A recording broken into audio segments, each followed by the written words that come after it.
Welcome back to the Richard Sherman podcast presented by our friends and partners over at Breitling. Got me shining right, got me shining bright. A lot of things to talk about today, but we're going to start it off with the San Francisco 49ers and Brock Purdy's contract. It's been a lot of debate. Should he get $60 million? Dak got $60 million. You know, there's other quarterbacks right now with $55 million. Trevor Lawrence got $55. Jordan Love, Joe Burrow, all that $55 million. Tua Tagovailoa at $53. What does Brock Purdy deserve?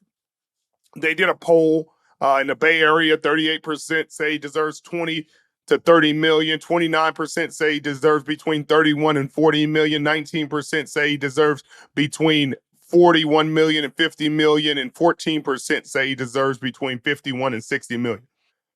Let me tell you something, people. I hear you. I'm with you. But this is the National Football League. You guys are speaking like fans, and businesses don't quite work that way. I'm sure, you're not happy with his performance right now, but I can name 1, 2, 3, 4, 5 quarterbacks on that list making over $50 million that have not even sniffed a Super Bowl, have not even sniffed the second round of the playoffs, and haven't come close to winning anything. And this guy's been to an NFC championship and a Super Bowl. I understand it's not going great this season. That's fine. Not every season is going to be go how you want it. You're not going to go to the Super Bowl every single season. But he's had a lot of success in the postseason. And he's played incredibly well in the postseason, better than most of the quarterbacks on this list outside of Joe Burrow. And that's it. That's it. I mean, you could talk about Dak Prescott and his playoff woes. You could talk about Jordan Love and his playoff woes. And they ended the season last year on an interception off his arm in a 2-minute drill.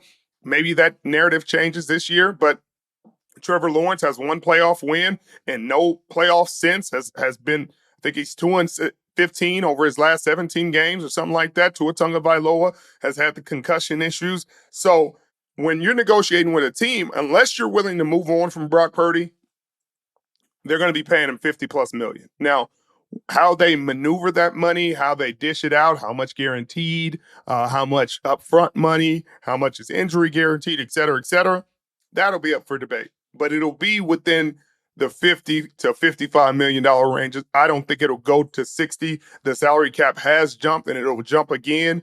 And quarterbacks always, especially top quarterbacks, they're always a certain percentage of the cap. It's been getting really excessive lately because they're closing in on like 24, 25% of the cap, but it's usually around 17 to 21% of the cap. It used to be. Now that's kind of ballooned a little bit, but I think he's going to be around $50 to $55 million. Prague and John Lynch are going to figure out how to spread it out. Again, I'm sure there are going to be some salary cap casualties this year. I don't know who those guys will be, but that's why you have to draft well. That's why you have to replenish your team through the draft and have a lot of depth and have young guys ready to step up, because in order to be successful and sustainable for a long time, that's the way you got to build your team. You're going to pay guys. You have good players, you either let them walk or pay them. And you could hear with the Dallas Cowboys. Now you hear them talking, Stephen Jones talking about they may not pay Micah Parsons. I said that this offseason. They hadn't paid him yet, so it doesn't look like they're going to pay him. They're going to see if they can get a first rounder or two for him, and if somebody else wants to pay him. And that's the unfortunate part in this league. Like, if they wanted to pay him, they would have already paid him. And the price is only going up. He's a great player. So I'd guess his demand is $36, $37 million now, when before the season, it probably would have been 34, 35. So I, again, think Brock Purdy's going to get his money. I think he's done a great job over, a lot of his career, the majority of his career. Unfortunately, this is a down year for him. This is an off year. If we talk about stats and passer ratings, he's still amongst the best in the National Football League. And I think that's the part that's going to help him. I mean, his passer rating compared to all the guys we named, he's the top of all of them, 106.3 passer rating over his career. That's fantastic football. He needs some offensive line help. He needs a healthy roster. That's why you're paying all these guys. You need them on the field in order for your team to function the way they need to function. And that's been a problem this year, and you can say what you want about it, but that's how the National Football League goes, ladies and gentlemen. I'm sorry. Now we can keep going to the De'Vondre Campbell fallout. John Lynch officially announces that he'll be suspended for the rest of the season, 3 games without pay. There are people out there saying this is unfair. that this is not how the world works. You shouldn't be able to stop him. The NFLPA will likely appeal this. I highly doubt it. It's unprecedented territory. And when you're in unprecedented territory, you get unprecedented punishment. And that's what's happening right now to De'Vondre Campbell. He's not going to be rewarded for quitting on his team, because imagine the precedent that sets for other teams. Hey, you want to get out of here? You want to go try to get on a playoff team right before the season ends? Just walk out. Just walk out the game on your team. You'll get cut. Somebody else will pick you up. You'll be playing in the playoffs before you know it. And you might get a ring out of it. I don't think the NFL wants that. I don't think the NFLPA wants that. I don't think players want that. They don't want guys quitting on their teams like this, especially to get on to another team. Now, you don't usually have as much chatter as you have heard from the San Francisco 49ers, but you can just tell how much it hurt, because this wasn't a blowout. This wasn't a game that was out of hand. This was a game that he could have impacted in a positive way, and he chose to walk out. In a game, he would have played a whole half of football. He would have started for the second half, and he would likely have started for the rest of the season. But it is what it is. San Francisco 49ers got to figure some things out. They're going to likely be playing for pride at this point, and trust in this team. You got to play for the guys that are next to you, play for your spot next year, show the coaches that you deserve to be on this team the next season, and that you're a guy that regardless of circumstances will go out there and do his job at a high level. Now, I'll switch hats, because we'll talk about the Seattle Seahawks and Geno Smith. Mike Macdonald told reporters they're optimistic that he will be ready to go against the Minnesota Vikings, and that is great news for the Seattle Seahawks, because I just don't think that you want to see the other quarterback start another game. I'm sorry. I know you're like, oh, he didn't have the whole week. We saw enough. Geno Smith needs to play against this Flores coach defense. His defense has played well all season. They're going to bring a lot of exotic looks. They're going to bring pressure. Geno handles it well, usually. He's trying to stay in the pocket. He's delivering the ball on time if he can. And if he's playing, it gives the Seattle Seahawks the best chance to win. And I'm happy to hear that it's a lot better than people thought, than I thought, because the way he walked off and not able to come back into the game, it was really concerning, because usually that means it's a longer-term injury. So thank goodness Geno's going to be okay. Right now they're tied with the Rams at the top of the NFC West, but the Rams hold the tiebreaker. Obviously, they play at the end of the season, and if the Seahawks can win a couple and the Rams win a couple and they're both even, then the last game will be for all the marbles more than likely.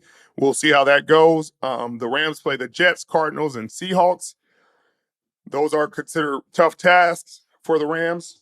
Seahawks play Vikings, Bears, and then Rams.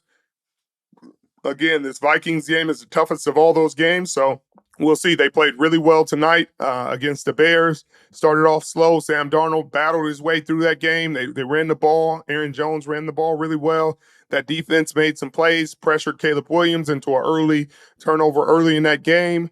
Came up with a crucial stand late, deep into their red zone to hold the Vikings to 3.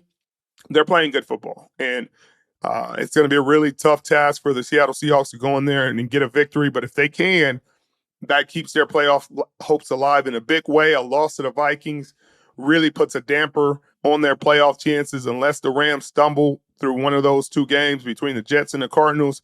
That'll probably be it. So this Vikings game is pretty much for all the marbles for the Seattle Seahawks. They got to find a way to get this win. And if they do, then they'll have a chance to be playing in the postseason. And likely, if they get back into the postseason, they'll likely have another chance to play that same Packers team that it looked like they kind of figured out in that second half. So we'll see how that goes. Seattle Seahawks fans. It's the most wonderful time of the year for getting in on all the hoops, football, and hockey action at DraftKings Sportsbook. In the season of giving, we're being gifted college football and basketball, pro football and basketball, and pro hockey too, almost 24/7. So many games every day. So many opportunities to place your first bet. Try betting on something simple, like picking a team to win. Go to the DraftKings Sportsbook app and place your bet now. And here's a gift for all new customers. Bet just $5 to get $150 in bonus bets if your bet wins. Download the DraftKings Sportsbook app and use code RICHARD. That's code RICHARD for new customers to get $150 in bonus bets if your bet wins. when you bet just $5. Happy holidays from DraftKings. The crown is yours. Game Time is focused on togetherness this holiday season. That means when you bring people together for live events, the experience is that much better, and it's the perfect gift. Game Time has a new feature called Game Time Picks that makes getting tickets to live events even easier. Game Time Picks filters out all the fluff to show you only incredible deals on seats, so you don't have to waste time searching through thousands of tickets. The Game Time Guarantee: you'll always get the best price. If you find tickets in the same section, in the same row for less, Game Time will credit you 110% of the difference. Take the guesswork out of buying tickets with Game Time. Download the Game Time app, create an account, use the code Sherman for $20 off your first purchase. Terms apply. Again, create an account and redeem code SHERMAN for $20 off. Download Game Time today. What time is it? Game time. The Vikings got a big win today, so they continue their great season. They're 12-2 now. The Chicago Bears, 4-10, continue to struggle. Obviously, all the prayers and all the thoughts go out to Randy Moss and everything that he's going through. A great Hall of Famer, a great person, a guy that played the game the right way, that lived the game the right way. And we hope that he finds himself in good health and he beats this and wins this battle that he's going through. He was an idol of mine growing up when I played receiver. So thoughts and prayers. I hope it all goes great, Randy. The Vikings played in his honor today. We saw Chris Carter and Jake Reed come out with his jersey pregame. You saw the players represent, but this was a good win for the Minnesota Vikings. It's a great season. I don't think anybody saw the Minnesota Vikings going 12-2 at this point in the season, especially losing Kirk Cousins the way they did.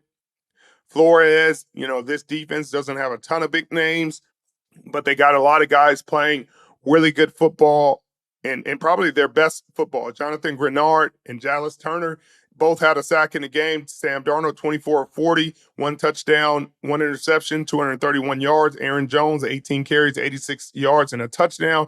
Justin Jefferson, 7 catches, 73 yards and a touchdown. Caleb Williams, a solid game. 18 for 31, 191 yards, 1 touchdown. But he got sacked a few times. Again, it's just a struggle of a season for the Chicago Bears. They've lost 8 in a row, 0-7 on the road. Obviously, they got a number of things they need to fix. They've already fired their coach. Pete Carroll is a name that I've heard that is at least interested in getting a Chicago job. I think there'll be a number of coaches that'll be interested in that job. They have a really talented receiving core. They have a talented defense, a lot of great pieces that you can build around, a lot of great pieces you can win with. And I'm looking forward to seeing who they pick as their coordinator. Obviously, Ben Johnson and Aaron Glenn of the Detroit Lions will be names that come up in that discussion. We'll see how they go. We'll see where they go with that. But another good game for the Vikings. Again, we just talked about them. They play the Seattle Seahawks in Seattle again next week. I'm looking forward to that game. I can't wait. The Bears host the Lions. Might be their 9th loss in a row. I don't know.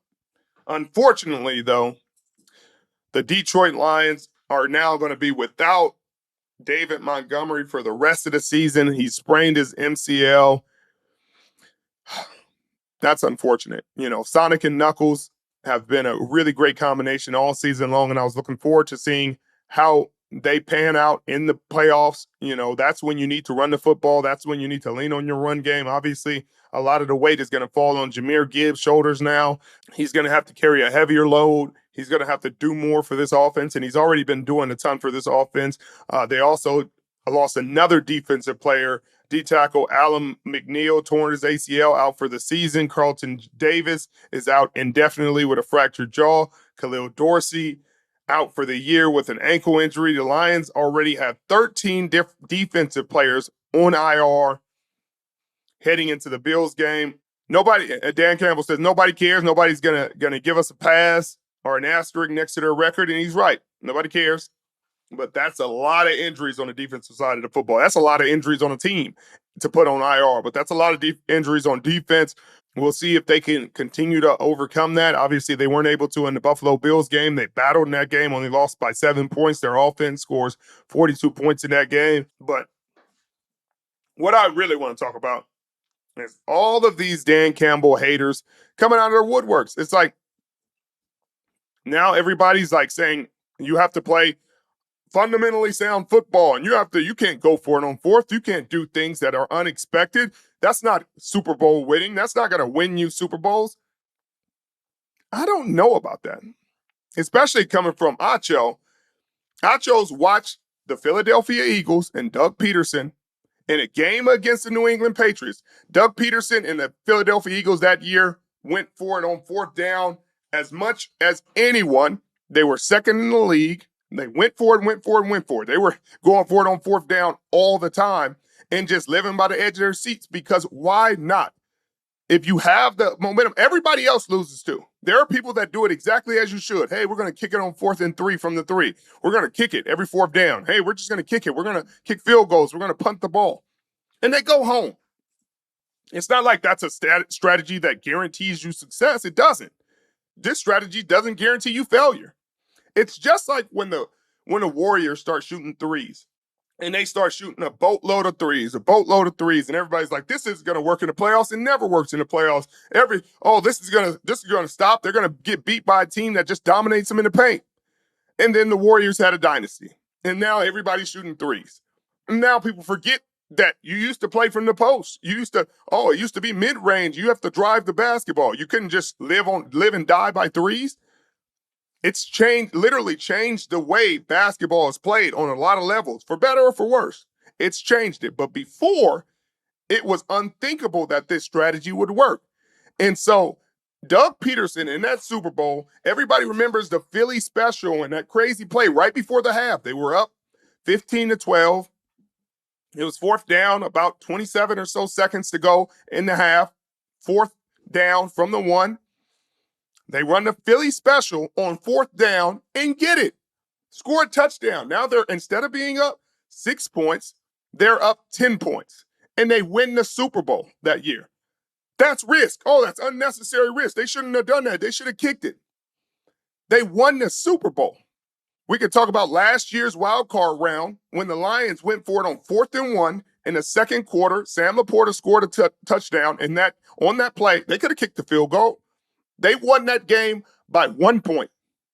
So again, when you sit here and say all this craziness, are you saying you don't want teams to go for it on fourth down because you think that strategy is unsustainable?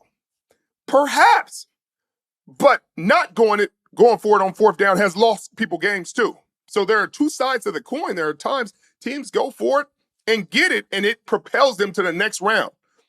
And there are times that they don't go for it, and they kick the field goal, and they take the points, and they go home anyway because they played it by the book. And all people can say is they played it by the book. They did what they should have done, but maybe they should have gone for it. Like, hindsight is always 20/20. But was the onside kick unnecessary? Yes, because the strategy isn't what it used to be. But when Sean Payton kicked the onside kick against Peyton Manning in the Super Bowl, and it works, and the Saints go on to win their first Super Bowl in franchise history, it's a legendary play because he was a risk taker. And now that's how legends are born. That's how tides change. If the Lions win the Super Bowl playing it this way, it's going to change the way a lot of teams play. Because what do you have to lose? Everybody's done it the same way for so long. Eventually, things have to adapt. Things have to change. Things have to evolve. And maybe this is the next evolution and iteration of the NFL. Maybe this is what the three-point shot it was to the NBA, and you sit there and say, every team has 4 downs. And you got to live with it. If not, then you're going home anyway. Like, there are a lot of bad teams out there that are doing everything by the book. Hey, we kick it when we're supposed to. We punt it when we're supposed to. We don't go for it. We don't take unnecessary risks. And guess what? They've got 4 wins on the season. So let's not go there with that because I don't think that's the right way to see it. But we're going to keep moving forward and move on to the Kansas City Chiefs. Matt Ryan says they should sit Mahomes. I'm not totally against that, but you got to win this next one. You got to win this next one to clinch. And if they win the next one and they clinch the number 1 seed, then you can sit him. But if he's able to play, I think you have to play him. Unless you feel comfortable putting Carson Wentz in there and letting him go, I think you have to play him. But, I'm not the coach. Andy Reid has usually played him. Patrick Mahomes has been injured before in the playoffs or right before the playoffs. He's usually played. So I would guess he's going to play. They play Houston, Pittsburgh, and the Broncos. The Broncos are a scary team, and you don't want to lose those 3 games. It's not like you've lived and blown teams out this season and played some world beater football. There have been nail biters throughout this season, throughout every single week, whether the team is good or not good by record standards. They've usually struggled, and it's come down to the end. And you don't want Patrick Mahomes sitting on the sideline with a sweatsuit on when those moments come, especially against teams that you could potentially see in the playoffs. The problems that you're going to have, again, are your offensive line, your left and right tackle. And you're talking about 2 of the premier pass rushers in the National Football League in Houston. So, again, I see why he wants to send him. Having these Kansas City Chiefs tackles deal with Will Anderson and Danielle Hunter, do you really want a banged-up Patrick Mahomes trying to evade those guys? Probably not. But also, do you want Carson Wentz out there dealing with that? And potentially, you lose this game. You lose the next game against the Pittsburgh Steelers team. Now they may be without TJ Watt. That's still up in the air. But the next 3 games, the Chiefs play against some of the premier pass rushers in the National Football League. Bonito for the Broncos is second in the league in sacks with 11.5. I think they got 5 guys with at least 5 sacks for the Broncos. You talk about Alex Highsmith, Cam Hayward, Preston Smith now with the Steelers. There's not going to get any breaks. So if you rest him, you don't rest him, these are going to be really, really tough games to win if those tackles can't stand up. But what about the league? The league is doing a great, great job of scheduling these games. The Steelers, Chiefs, Texans, Ravens all have to play 3 games in 11 days, and they're all meaningful games. If they lose, win, there could be a lot of movement in terms of seeding. The Steelers can go from, leading the North to fighting for a playoff spot if they lose a number of these games. The Ravens could go from 5, 6 seed to 3 seed, 2 seed, depending on how these games shake out. That's why you love the National Football League. Obviously, Buffalo is going to have a great chance, an easier schedule right now. And if they win their games, they'll likely be the 1 or 2 seed.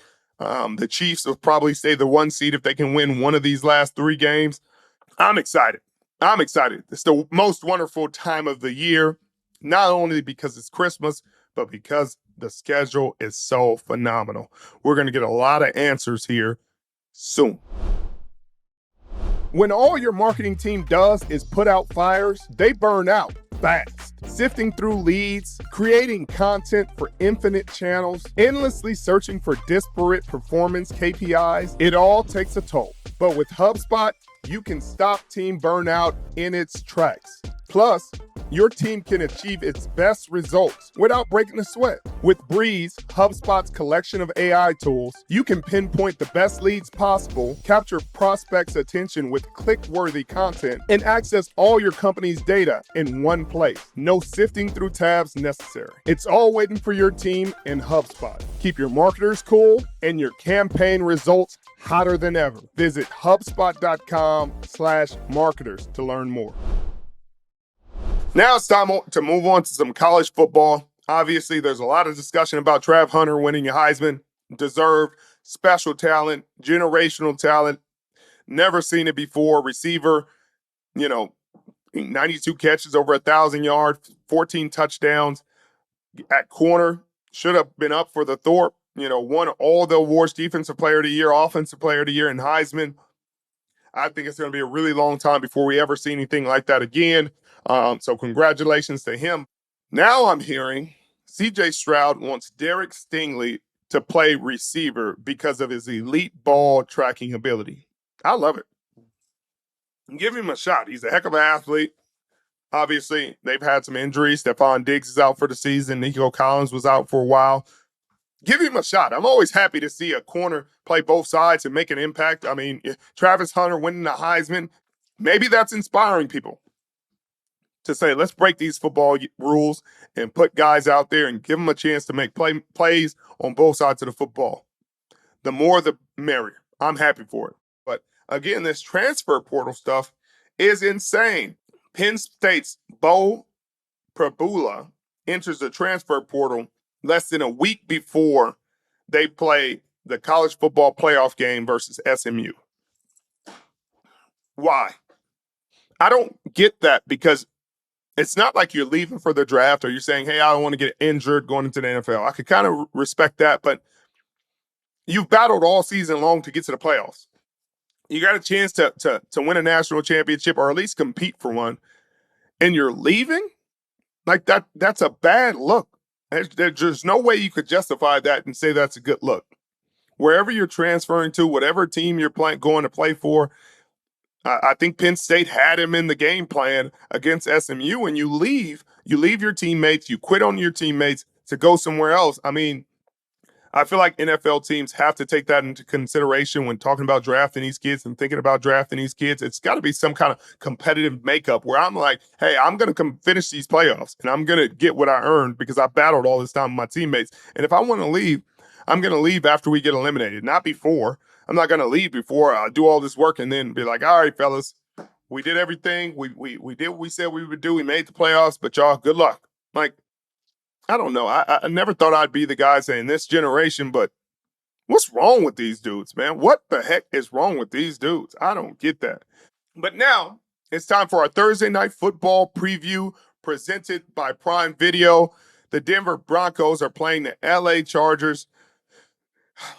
The Denver Broncos are playing great football defensively. Offensively, Bo Nix had a really, really grind of a game through 3 interceptions. But again, they found a way to win.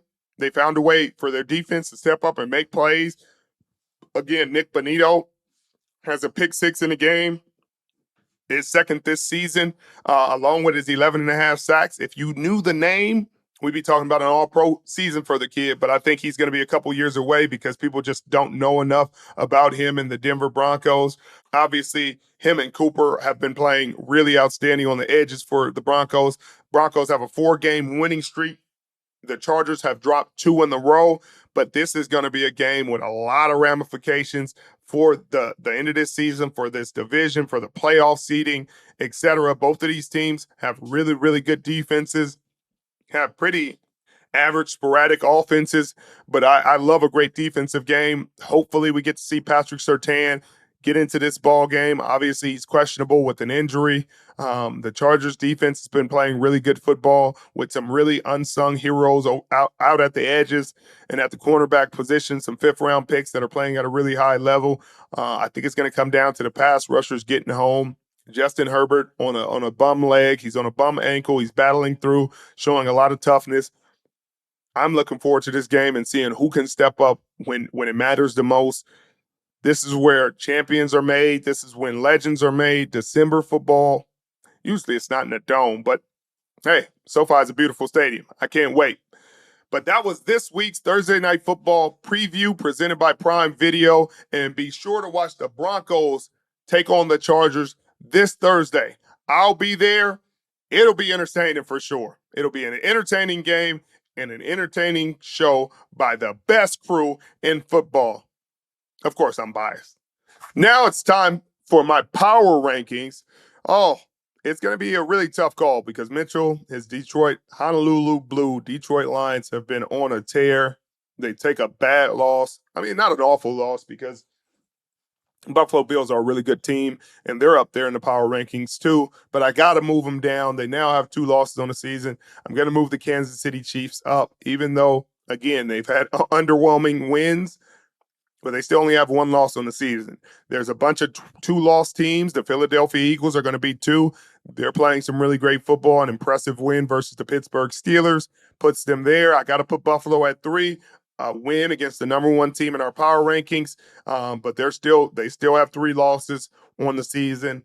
Then it's gonna be tough, but I'm gonna have to put the Minnesota Vikings in there at 4. They're 12-2. Again, that Flores coach defense, Sam Darnold doing enough. Kevin O'Connell drawing it up. Justin Jefferson continuing to make plays. Jordan Addison flourishing. You got to appreciate what they're doing out there. And then we got to have the Detroit Lions backing it up at 5. That defense has just struggled so much, and they're getting more and more banged up every single week. Hopefully they're able to turn it around and figure out a way. Aaron Glenn is doing everything he can to duct tape and hold this defense together with Band-Aids and and bubble gum. But if they can find a way to get healthy going into these playoffs, they're going to be a tough team to beat, and I'm sure they'll move up. But we have to bump them down with a loss where they give up that many points. They gave up, 48 points in that game. That's tough. That's tough. Obviously, Buffalo's offense is a really impressive offense, and Detroit's offense was able to score 42 points. Jared Goff threw for almost 500 yards. We give them credit for that. But you got to find a way to win these games. You got to find a way to hold the scores down. I'm sure Detroit will finish this season off strong, hopefully continue to move towards that number one seed, and they will move closer to the number one rankings in these power rankings. Yeah, I know how it is. I appreciate you guys every week joining me, supporting me, watching me, arguing with me, disagreeing with me. It all is love to me. You could be anywhere in the world, but you're here with us, and we appreciate it. Have a great holiday. Have a great night. Appreciate you. Hit that sub button if you're new. I judge the quality of a fragrance by the compliments you get. When I wore Ovation for the first time, second time, and third time, usually I walk past somebody and they're like, hey, what you got on? Who over there smelling good? You know, that's the injection of confidence right there to you. That's right. We want to be at the forefront of using the brand as a gateway for these young athletes. Custom suit, we do a photo shoot, we do video, and it's all about that partnership to create a personal brand. And I love you guys associating it with more sophistication. Throwing a suit on a kid, sometimes it takes for you to see yourself with a suit on in the mirror to be like, hey, I have more to offer. Ovation for Men, we're part of Amazon's Black Business Accelerator. You know, Amazon has invested $150 million for the next 4 years to uplift small businesses like myself to scale. You know, Amazon is really putting their money where their mouth is. They're committed to excellence on every level. They want to scale these businesses to be amongst the best in whatever industry they're in. You've always been authentic. You've always been pushing excellence. Well, I appreciate that. As our slogan says, every man deserves an ovation. Yes, sir. Listen, this relationship with Ovation for Men, Richard Sherman, The Volume, this is just the beginning. I appreciate you guys letting me be a part of your journey. If you haven't already checked them out, go out there, get your man some. And get the sport too. And it can be Christmas, birthday, holidays, or yesterday. But make sure you get it.